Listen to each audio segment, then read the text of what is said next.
Welcome to your deep dive. Today we're going deep with Edward F. Edinger's Ego and Archetype. Oh, excellent choice. Yeah, it's a fascinating book, and we're going to explore this really cool idea of how our personal ego, interacts with the collective unconscious. Yeah. That deep well of universal symbols and patterns that Jung called archetypes. Right.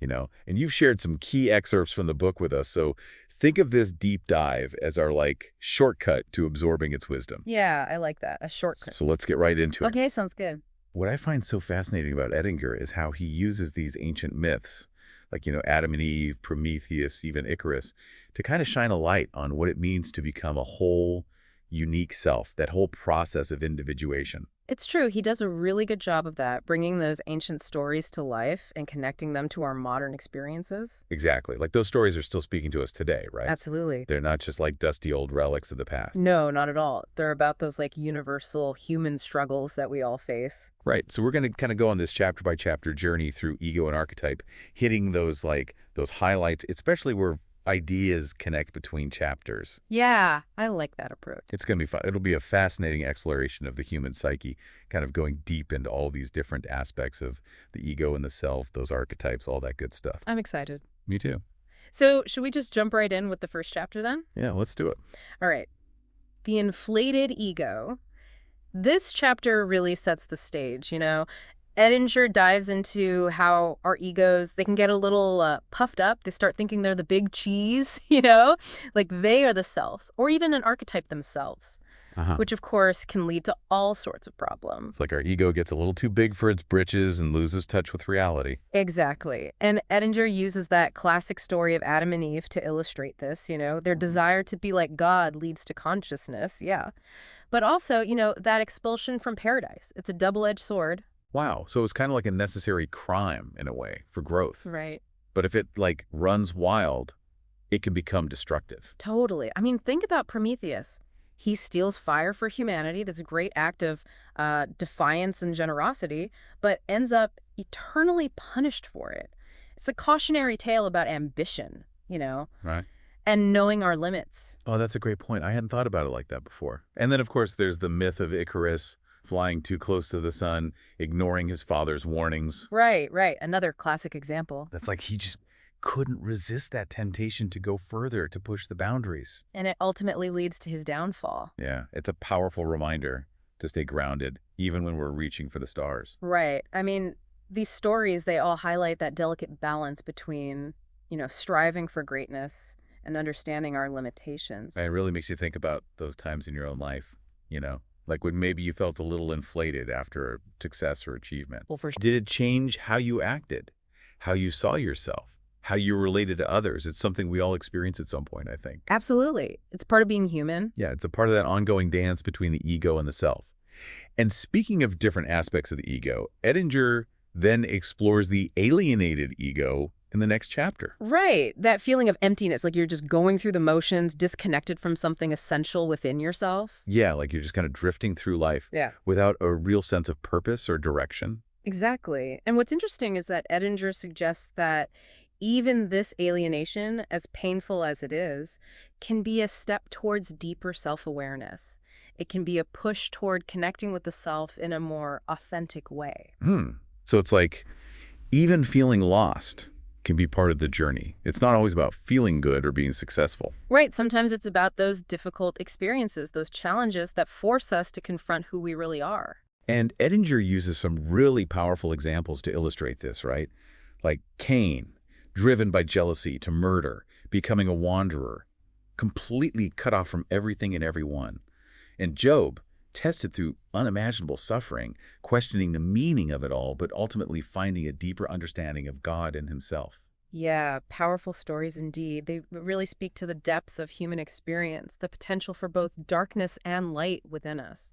And it's not just ancient myths either. He brings in modern literature as well, like T.S. Eliot's The Wasteland, which really captures that feeling of emptiness and despair that many people experience in modern society. It's a theme that runs through so much of art and literature. It's a universal human experience for sure. It really is. And it really makes me think about how common that feeling of alienation is even today. Have you ever felt that way? Like maybe after a loss or a major disappointment in life, did it change how you saw the world? Oh, absolutely. I think we've all been there at some point. It's those moments when the rug gets pulled out from under us and we have to question everything we thought we knew. Yeah, it's like those moments shake us out of our complacency and force us to look deeper, to Hmm. search for something more. Right. And that perfectly leads into Edinger's next chapter, the search for a meaning. Right. It's like from that sense of alienation, that emptiness, comes this deep yearning for wholeness, for something that gives our lives purpose. Exactly. And what's really fascinating is how Edinger emphasizes this idea of like understanding symbols and integrating those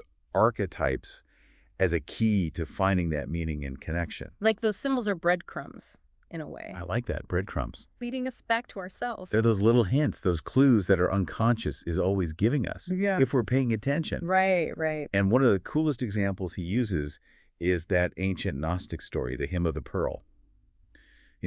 About a prince who forgets his divine origin, but then he's reminded through a letter from his parents. Like this reminder of who he truly is. I love that story. It's so symbolic, Like we all forget our true selves, our purpose. Oh, yeah. And we need to rediscover it. And another example he uses is those dreams of islands, those islands that need connection to the mainland.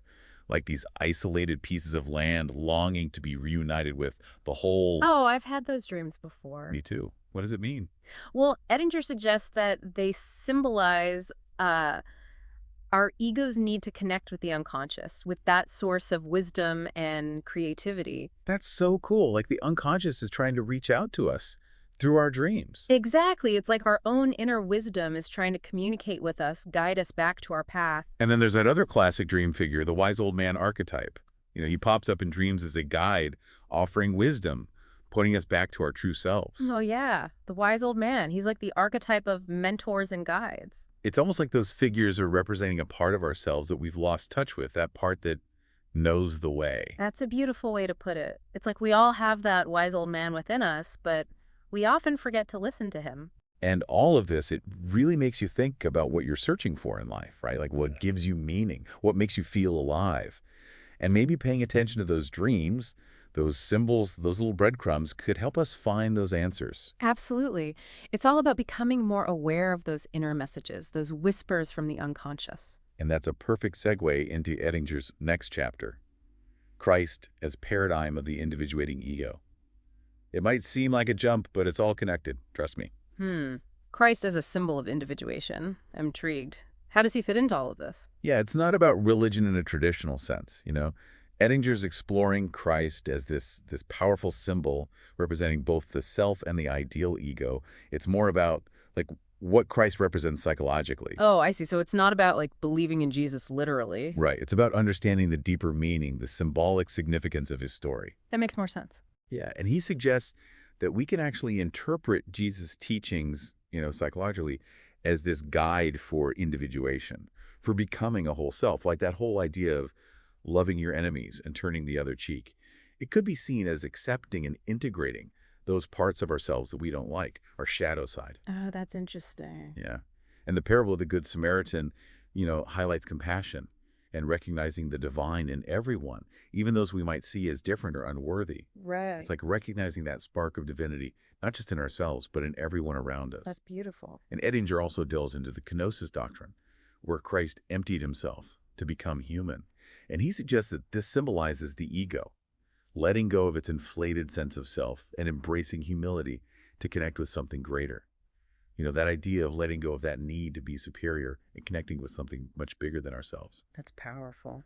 Yeah, it really is. And it makes you think about how those teachings, those stories interpreted symbolically could really guide our personal growth. Absolutely. It's not about like following those teachings literally, but understanding what they represent on a deeper level. Right. And that leads us to Edinger's next chapter, being an individual. Here he dives into that concept of the monad, that unique and indivisible essence of each individual soul. Oh, the monad. That's a pretty complex idea. How does Edinger explain it? Yeah, it is. But he does a good job of breaking it down. He explores those challenges of like what it means to be an individual, that tension between our need for connection with others and our need for solitude. Like walking that tightrope between being part of something bigger and being your own unique person. It's a balance we all struggle with. For sure. We all want to belong, but we also want to be free to be ourselves. And it's not always easy to find that balance. Nope. It's a lifelong journey, I think. Yeah, for sure. And Edinger brings in Plato's concept of the one, which is like described as both everything and nothing. It's like this concept that transcends all categories. It exists beyond space and time. Oh, that's a head scratcher. Right. It's trying to grasp the very essence of being. And he also talks about embracing loneliness, like how it can be a gateway to understanding ourselves better. Like by being alone, we can connect with that universal experience of being human. Yeah, it's like that paradox, right? We have to be alone to truly connect with ourselves and with others. Exactly. It's like solitude allows us to tap into something deeper within ourselves, something that connects us to all of humanity. Yeah, it's like those moments of quiet reflection where we can really hear our own inner voice without all the noise and distractions of the world. Right, and I think that's what Edinger is getting at. It's about finding that balance between connection and solitude, between being part of something bigger and honoring our own individuality.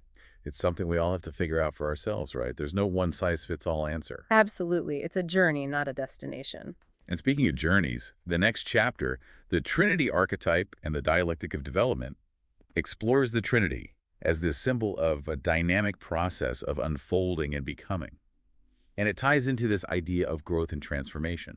Oh, that's interesting. So it's not just about, like, the Christian concept of the Trinity. Right. It's about understanding the Trinity as an archetype, as this universal symbol that represents a process of growth and development. Okay, that makes sense. So how does Edinger connect this archetype to psychological development? Well, he talks about it in terms of that interplay of thesis, antithesis, and synthesis. Yeah. Like that back and forth, that dance between those opposing forces within us. Right, right. Like how we often experience those inner conflicts, those struggles between different parts of ourselves.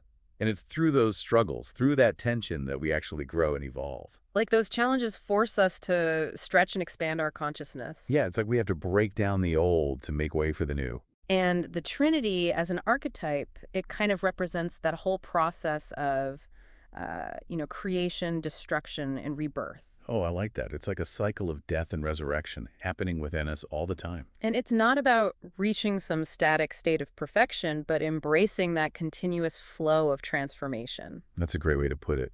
It's about being comfortable with that constant change and evolution, both within ourselves and in the world around us. Exactly. And it makes me think, how can this Trinity archetype help you understand the cycles of growth and transformation in your own life? That is a great question to ponder.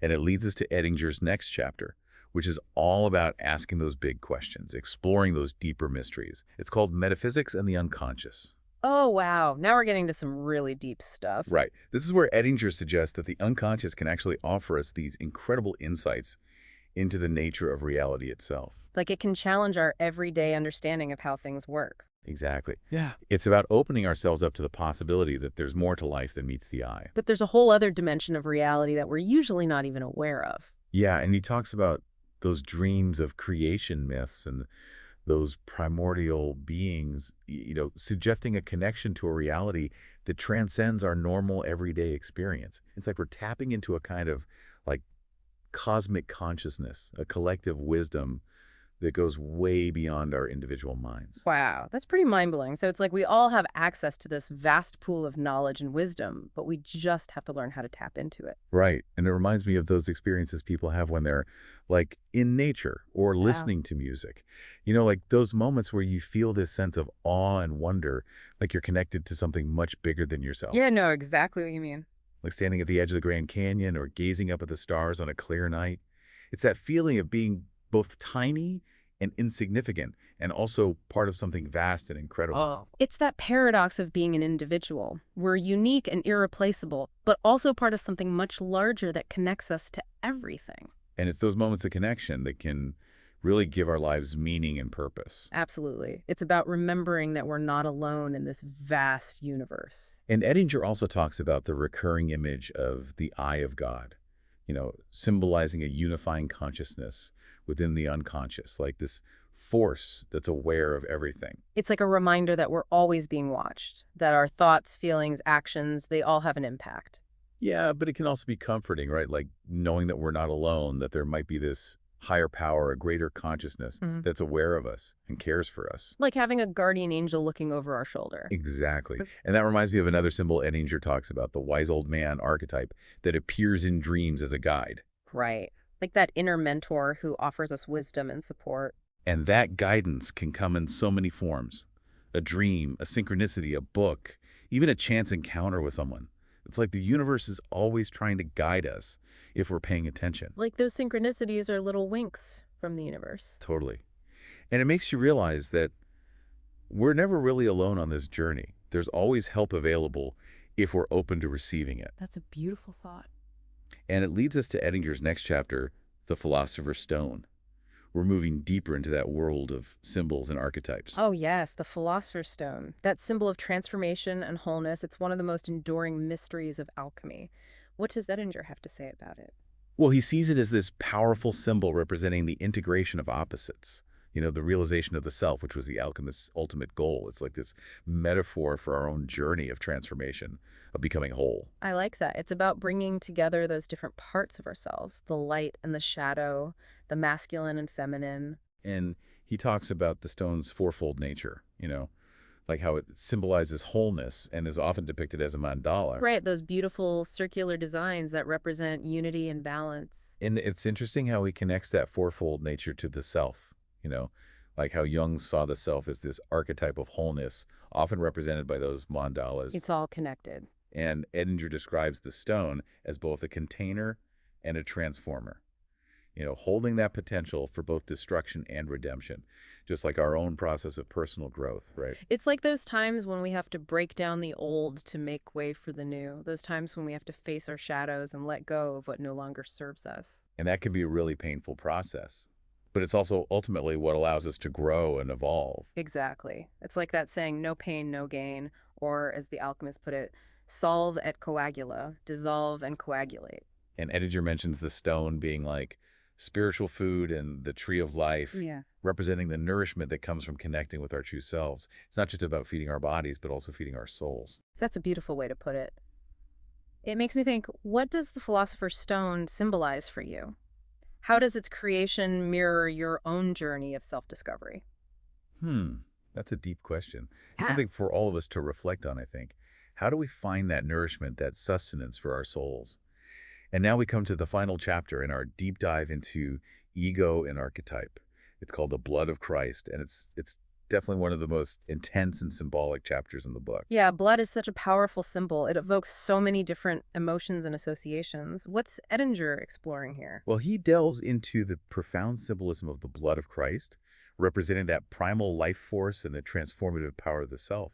It's not just about the literal blood, but what it represents at a deeper level, connecting it to those ancient rituals and myths and to that whole process of individuation. So it's about understanding that deeper psychological and spiritual significance of blood. Exactly. It's like blood represents life itself in its rawest form. And he talks about blood as a symbol of sacrifice.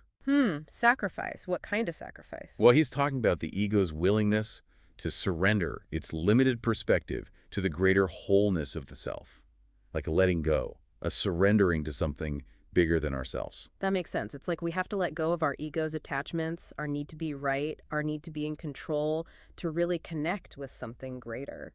And he also talks about blood as a reconciler of opposites, bringing together the conscious and unconscious, the masculine and feminine, finding that harmony within ourselves. Like those different parts of ourselves that we often try to keep separate. Exactly.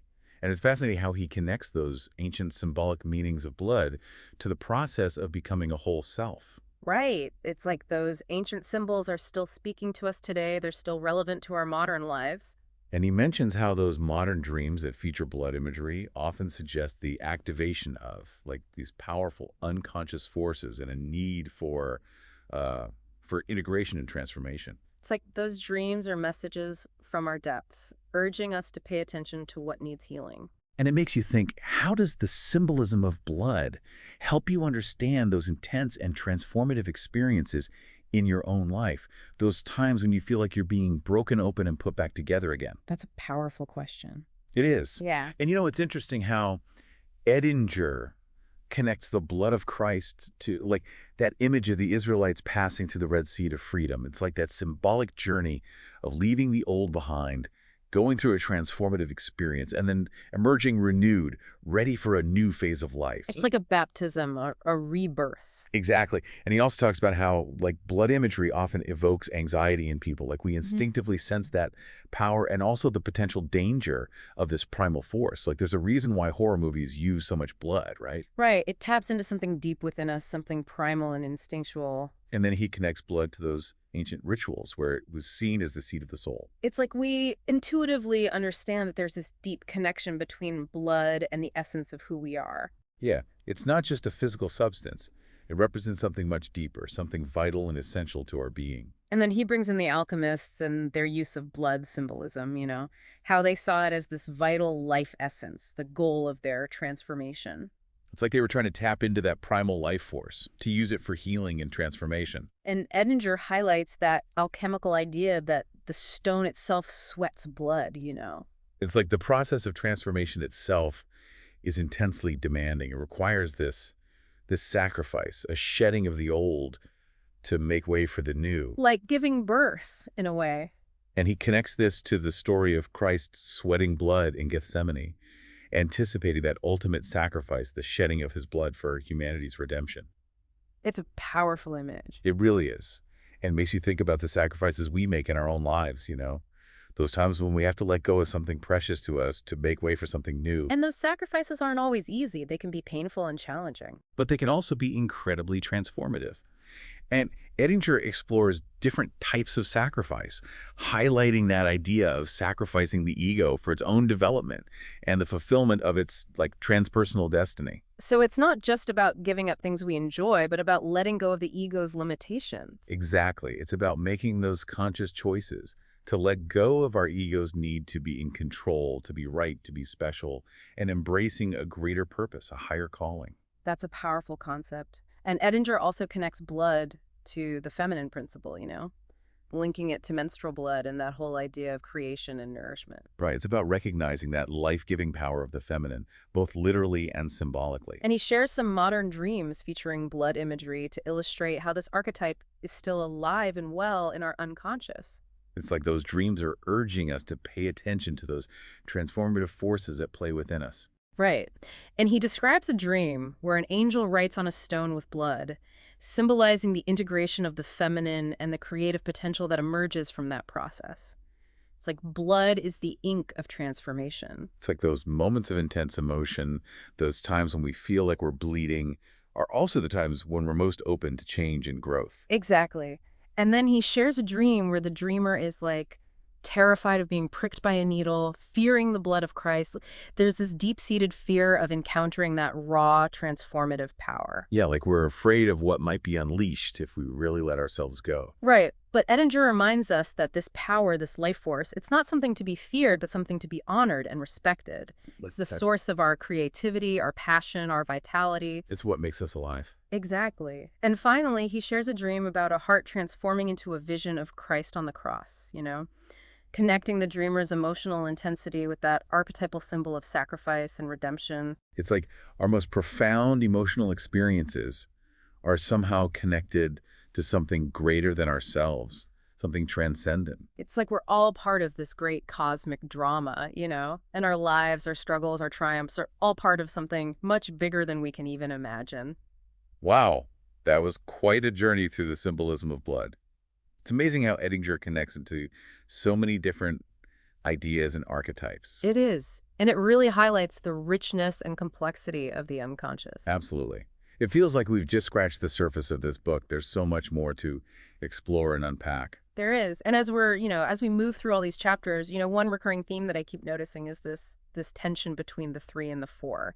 Edinger mentions it when discussing the Trinity archetype, but it seems to weave its way through other chapters as well. Oh, that's right. Like how we tend to think in threes, beginning, middle, end, but then the self often reveals itself in those fourfold symbols, like those mandalas. It's a fascinating concept. It really is. Yeah. What does Edinger say about this tension? Well, he kind of suggests that, maybe the Trinity represents that dynamic masculine principle, movement, change, action, while the 4, often symbolized by the square, embodies the static feminine principle containment structure, Earth. So the Trinity is the process of becoming, and the quaternity is the ground of being. Yeah, that's a good way to put it. But I mean, are we supposed to choose one or the other? Well, Edinger doesn't offer like a simple solution. He seems to imply that, true wholeness comes from integrating both. He mentions a patient's dream where they had to multiply three place numbers by 4. Oh, wow. It wasn't just like simple fourness, It Yeah. was like this dynamic interplay of both. So it's not about picking sides, but finding a way to hold both the 3 and the 4, the dynamic and the static, within ourselves. Exactly. It's like that Zen koan he mentions. What is your original face before you were born? It kind of breaks us out of that either thinking. It points to a reality beyond those categories. Exactly. So the real challenge isn't to solve this riddle of 3 versus 4, but to transcend the question itself and experience that wholeness that existed before any separation. That's powerful. Yeah. Edinger really leaves us with a sense of wonder and possibility. It's like he's given us the tools and the maps, but the journey is ultimately ours to take. It is. And one thing that really struck me throughout this book is how Edinger manages to weave together those ancient myths and psychological insights and even personal reflections to illuminate that path of individuation. Absolutely. He gives us a framework for understanding ourselves, our dreams, and even the world around us through the lens of symbolism and archetypes. And it encourages us to keep exploring, to keep asking questions, and to keep delving into the mysteries of the psyche. It's a lifelong journey. It really is, and that's what makes this work so fascinating and rewarding. But before we wrap up this part of our deep dive, I wanted to circle back to something we touched on earlier. Okay. What is it? Remember when we were discussing the Philosopher's Stone and how it was like spiritual food, the tree of life, offering nourishment and sustenance? Yeah, I remember. But what does that nourishment actually look like in our daily lives? How does it manifest? What are those moments when we feel truly alive, connected, purposeful? What sustains us on our journey? That's a great question. It's something for all of us to ponder and observe in our own lives. Keep exploring, keep questioning, and you might just find those answers within yourself. Exactly. That's the beauty of this work. It's an ongoing process of discovery. It really is. And it's a journey that we can take together, supporting and encouraging each other along the way. Absolutely. We're all in this together. And that sense of community, of shared purpose, it can be such a source of strength and inspiration on the path of individuation. I completely agree. And on that note, we'll leave you to continue your own deep dive into the mysteries of the psyche. Stay tuned for part 2, where we'll delve even deeper into these fascinating ideas. Picking up on that idea of nourishment, it's so interesting how Edinger connects the blood of Christ to the feminine principle. Oh, yeah. He brings up menstrual blood and its association with, creation and nourishment. It's like, life itself in its rawest form is this incredible source of both creation and sustenance. Right. It's not just about giving birth to something new, but also about, nurturing it, providing the energy and resources for it to grow. Right. It's like that image of a mother, sacrificing her own energy and resources to nourish her child. Yes. Such a powerful metaphor for this whole process of individuation. It really is. And speaking of powerful metaphors, remember those modern dreams that Edinger shared? Oh, yeah. They really illustrate how this blood symbolism is still alive and well in our unconscious. Yeah. You remember that one where an angel is writing on a stone with blood? Oh, yeah. Symbolizing the integration of the feminine and all that creative potential that emerges. It's like the blood is the ink. Yeah. And the stone is the canvas upon which our unique story is being written. That's beautiful. I love that. And then there's that other dream where the dreamer is terrified of being pricked by a needle. Oh, yeah. Fearing the blood of Christ. Right. There's this deep-seated fear of encountering that raw, transformative power. So what if I can't handle it? Right, exactly. A fear of what might be unleashed.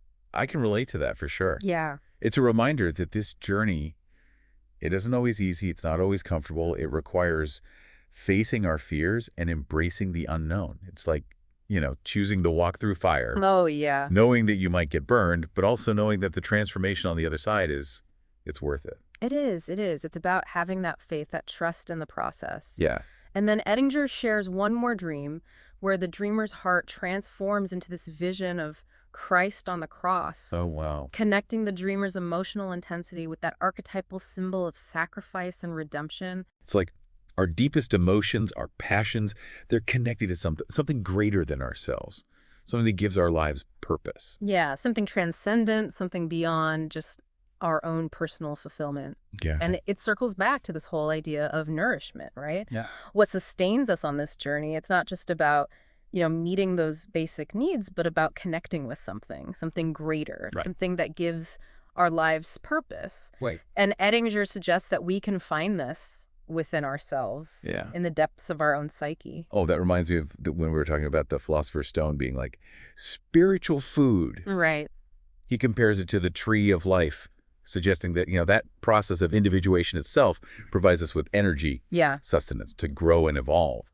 But what does that spiritual food actually taste like? How do we consume it?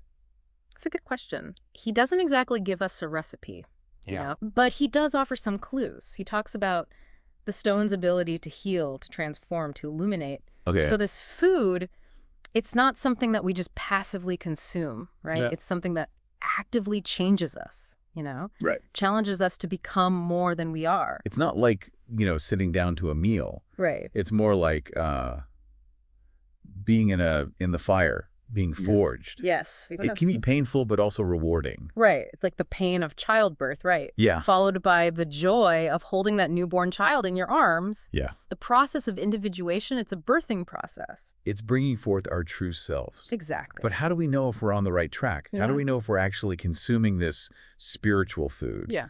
And not just indulging in some kind of psychic junk food? That's a great question. Edinger suggests paying attention to the effects. Okay. If you're feeling more alive, more connected, more purposeful, Yeah. that's a good sign. Okay. And if you're feeling stuck, stagnant, lost, then it might be time to reevaluate your diet, Makes sense. so to speak. It's like listening to your body, Right. paying attention to those signals, to what it's telling you. So we need to be mindful of what we're feeding our unconscious, Yeah. Exactly. what symbols, images, ideas we're surrounding ourselves with. It's not just about passively reading books like Ego and Archetype, right? Yeah. It's about actively engaging with the material, reflecting on it, and seeing how it applies to your own life. That engagement, it can take so many different forms. Oh, yeah, for sure. It could be journaling about your dreams, meditating on a particular symbol, Right. just noticing those synchronicities that happen in your daily life. It's like being a detective, Ooh. following those clues that your unconscious is always giving you. Yeah. And as you follow those clues, you start to unravel that mystery of who you are and what your purpose is in this life. Now that we're talking about mysteries, I keep thinking about Edinger's idea of the unconscious offering insights into the nature of reality itself. Oh, yeah, that's a good one. It's a mind-blowing concept. It is. He talks about how it can challenge those assumptions we make about the world. He mentions dreams of creation myths and like those primordial beings, Yeah. suggesting a connection to a reality that's beyond our everyday experience. It's like those dreams are tapping into this collective, unconscious source of wisdom that goes beyond our individual minds. It's like we're all part of something much bigger than we can even imagine. It's awe-inspiring and humbling all at the same time. It is, isn't it? I think of it like, standing at the edge of the Grand Canyon, gazing out at that vastness. It's a feeling of wonder and insignificance all at once. What a perfect analogy. It really highlights that paradox of being an individual. Right? We're both unique and irreplaceable, but also part of something much larger that connects us to all of creation. Exactly. And it can lead us to a deeper understanding of ourselves, our place in the cosmos. And it can also lead us to a more compassionate way of being in the world, I think. When we realize that we're all part of the same web of life, it becomes harder to hold on to those illusions of separateness. Oh, totally. That our ego likes to cling to. Right, like that need to be right, to be superior. It's about letting go of the ego's need to be in control. Yes. And embracing that mystery of being. Beautifully said. And as Edinger suggests, that mystery isn't something to be feeled. It's something to be explored with curiosity and wonder. It's a journey that can lead us to a richer, more meaningful life. And who wouldn't want that? Yeah. I'm also remembering that Edinger mentions those dreams featuring the eye of God, Oh, yeah, that's a good one. that symbol of a unifying consciousness within the unconscious, hinting at interconnectedness, Right. synchronicity. Like a reminder that we're always being watched, Kind of creepy in a way. It can be.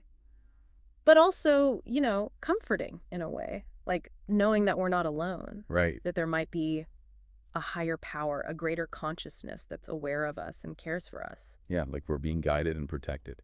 Exactly. And speaking of guidance, remember how Edinger talked about that wise old man archetype appearing in dreams as a guide? Oh yeah, that symbol of wisdom, experience, and connection to the self.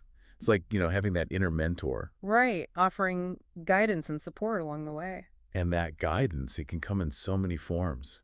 A dream, a synchronicity, a book, even a chance encounter with someone. It's like the universe is conspiring to help us on our path. It really is. And it makes you realize that we're never truly alone. No, we're not. There's always help available. There is, if we're open to receiving it. Exactly. But how do we know when to trust that guidance? How do we know if it's like, the voice of our ego or the voice of the self speaking? That's a crucial question. What does Edinger say about that? Yeah. How can we tell the difference? Well, he really emphasizes developing a relationship with your unconscious. Oh, okay. It's not just about listening to your intuition, but about cultivating this ongoing dialogue with your inner world, Yeah. learning to understand its language, its symbols. Right, because it speaks in a different language. Exactly. It takes time, patience, and willingness to be honest with yourself. It's like learning a new language. It is. You have to be willing to make mistakes, to fumble your way through, and to trust that eventually you'll become fluent. And as we become more fluent in that language of the unconscious, we begin to develop a deeper understanding of ourselves, our place in the world. That's beautiful. Mm. And that understanding, as Edinger suggests, it can be deeply transformative. It can. It can lead to a more authentic, more meaningful, more fulfilling life. It's a journey worth taking, even if it's not always easy or comfortable. It is. It is. And it's a journey that we can take together, supporting and encouraging each other along the way. And that makes me think about something that Edinger doesn't really address directly, Okay. but that seems to be woven throughout his work. The idea of community. Well, that's a great point. The idea that we are all interconnected, part of something larger than ourselves. Right. And that interconnectedness means that we have a responsibility to each other, Yeah. a need to support and care for one another on our individual journey. It's like we're all climbing the same mountain, but on different paths. Exactly. And we can choose to compete or we can choose to help each other reach the summit. And I think Andrew would say that the latter is far more fulfilling. Oh, absolutely. What's the point of reaching the summit if you have no one to share the view with? Exactly. Yeah. I think that's a perfect place to pause for now. We've covered so much ground in our exploration of ego and archetype, We have. but there's still more to unpack. There is. We've journeyed through those inflated egos, those alienated egos, explored the search for meaning, the archetype of Christ, the challenges of being an individual, the Trinity, metaphysics, the philosopher's stone, and the profound symbolism of blood. Wow, we have covered a lot. And through it all, Edinger has been our guide, weaving together those ancient myths, those psychological insights, those personal reflections to light up the path of individuation. And he's provided us with this incredible framework for understanding ourselves, our dreams, and the world around us. All through the lens of symbolism and archetypes. Exactly. And he reminds us that it's not a solo journey, Yeah, We're all connected, part of this vast and mysterious web of life, that's right. and we can support each other along the way. We can. But before we wrap up part 2, I'd love to hear your thoughts on something. Okay, sure.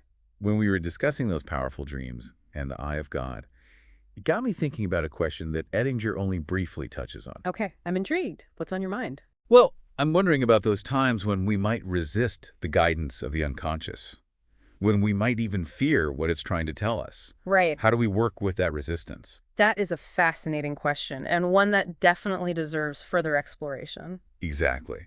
So for our listeners, we invite you to contemplate this. What are your experiences with resisting or fearing those messages from your unconscious? How might you approach those moments with more curiosity and openness? We'll dive into this more in part 3. Until then, happy exploring. Picking up on that question of, resisting the unconscious. Yeah, It's really an important one. it is. It's natural, to feel some fear Right. when we encounter those deeper parts of ourselves. Oh, totally. It's like opening a door to this dark, Right. mysterious room. You don't know what's going to be in there. Yeah, you don't know what you're going to find, Right. and it can be a little scary. It can be. Yeah. But, Edinger reminds us that the unconscious isn't inherently good or bad. Right. It just is. It just is. And it holds so much wisdom and potential if we're willing to engage with it. Right, so it's more about approaching it with curiosity Yes. rather than judgment. Exactly. Curiosity and openness. Yeah, but how do we actually do that? Yeah. Especially when those messages, from the unconscious feel kind of threatening or uncomfortable. Right. Well, I think a lot of it comes down to trust. Trust, okay. Trust in the process, Yeah. trust in ourselves, and trust that the unconscious is ultimately working towards our wholeness, Right. even if it doesn't always feel that way in the moment. It's like that saying, the only way out is through. Exactly. Sometimes you just got to face those uncomfortable things, Yeah. to really move forward. You got to feel the fear and do it anyway. And maybe part of trusting the process is remembering that, we're not alone in this. We were talking about community earlier. Oh, absolutely. Community is so important. And I think having that supportive network of people, Mm-hmm. it can make a huge difference when we're, grappling with those insights from the unconscious. It can. It can really help to normalize those experiences, sharing them with others who understand. Right. Create that sense of safety. It's like having a team of fellow explorers on this journey of self-discovery.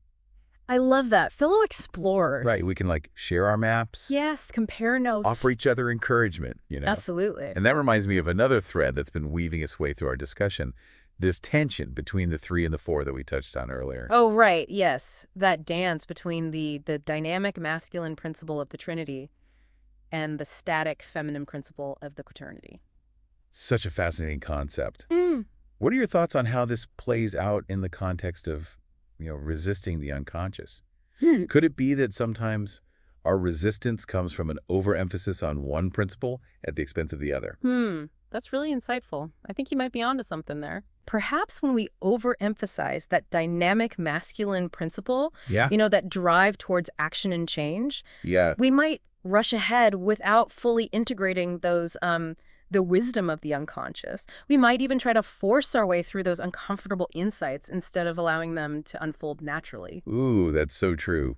It's like trying to, force a flower to bloom Exactly. before it's ready. Right. You can't rush these things. You can't.